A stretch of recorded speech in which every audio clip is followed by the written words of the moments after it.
Difícil um cidadão que é candidato a deputado federal e que é candidato a senador votar quando vocês se colocarem para votar. Nós vamos trabalhar para não deixar-nos votar.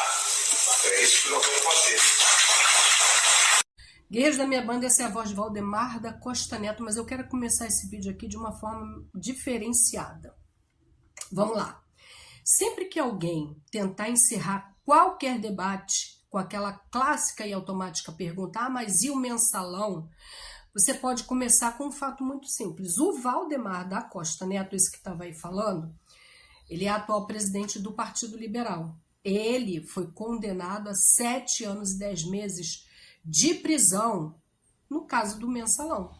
Aquele esquemazinho de compra de apoio parlamentar para votar determinadas leis. Essa história toda foi que marcou o cenário da política brasileira. Esse mesmo homem que já teve 2 condenações, uma por corrupção, que foi o caso do mensalão, e a outra por porte ilegal de arma. Esse mesmo. Ele continua plenamente atuante no cenário político. E mais, ele se reúne com empresários de vários setores lá em São Paulo, num jantar caríssimo, que provavelmente eu que paguei, para discutir se se a gente trabalhador, desculpa, vai ter ou não direito ao descanso, direito a fazer aí um tempo a mais com a família, curtir os filhos, fazer uma formação, ou direito de não fazer nada, porque é um direito nosso, descansar. Ele declarou que vai tentar barrar a proposta ainda na CCJ. Não é sobre a parte técnica da lei, é sobre impedir que o tema sequer seja votado. Entenda aqui o que está aqui, qual é o ponto aqui da questão. O ponto é um político condenado quer decidir se você merece descansar. Esse é o ponto. Ao mesmo tempo, o Antônio Reda, que é o presidente do União Brasil, esse que apareceu aí a primeira fotozinha, ele defendeu barrigar, ou seja, protelar a tramitação da lei no Congresso. Segundo ele, segundo o Antônio Rueda, essa medida seria danosa para a economia e quem pagaria a conta seria o consumidor. Não, quem tem que pagar essa conta é o empresário, não somos nós. Esse discurso deles é conhecido e sempre foi assim, entendeu? Quando se fala em ampliar direitos trabalhistas, a resposta já vem automática, mas vai quebrar a economia. Eles falaram isso na época da abolição do trabalho escravo, quando foi criada a CLT, 13º, salário, licença maternidade, sempre tiveram o mesmo discurso. O direito do trabalhador, ele nunca veio para a gente como um presente. Ele sempre foi tratado por eles como ameaça. E agora, há algo ainda mais desonesto. Dizer que essa discussão é uma narrativa de ano eleitoral, como se a política deixasse de existir quando tem ano eleitoral, entenderam?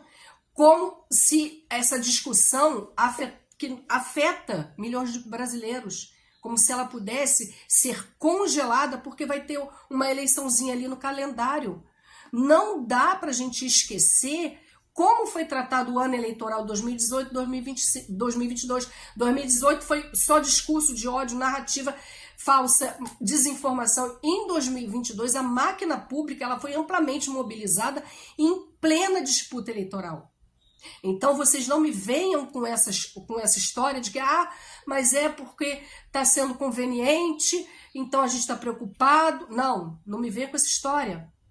Quando o debate é para retirar os direitos do cidadão, do trabalhador, não é cedo. Tá na hora eles fazem a votação rápida. Agora, quando é para ampliar os direitos, não, agora está a hora errada porque vai ter eleição. A pergunta aqui, no final aqui, não é o mensalão. A pergunta é por que um político condenado continua com poderes para decidir sobre a minha vida, sobre a sua vida. Porque quem já atentou contra a ética pública ainda quer estar dentro aí do debate para determinar quem pode ou não descansar. Essa é a questão aqui, é o ponto. E principalmente, até quando que você vai aceitar que decidam por você sem você. Sem você estar lá. Porque você não estava sentado lá na mesa do restaurante comendo comida cara. Porque isso não é sobre a PEC. É sobre o seu tempo, a sua dignidade, o seu direito básico de viver além do trabalho. Foi feita uma reunião num restaurante caro, com jantares caros e bebidas caras, e você não estava lá. E quando tentam impedir até que isso seja debatido, não é a economia que está sendo protegida, é o privilégio da elite, do empresário, do capitalista. Se você usa essa frase, mas e o mensalão, como uma moleta moral para encerrar qualquer debate, talvez seja a hora aí de você repensar. Entendeu? Botar a mão na consciência e perguntar. Porque enquanto você só repete o roteiro deles, eles estão ali, meu amor, escrevendo estratégia. Eles estão ali, ó, medindo cada passo que eles vão dar em direção ao próprio bolso. Transformar um escândalo real em escudo permanente não é defesa de ética, não, querido.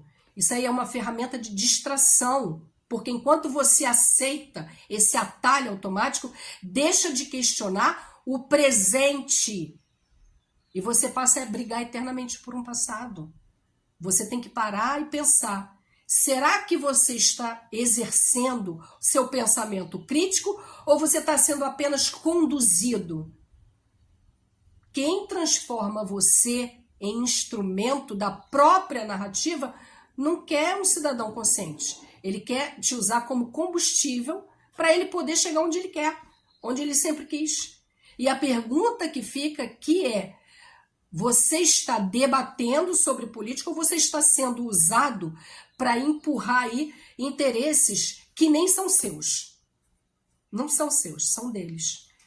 E o ponto aqui, o ponto que eu insisto em falar, porque um político que foi condenado pelo mensalão vai decidir o seu direito de ficar em casa com a sua família ou de não fazer nada, porque é um direito seu.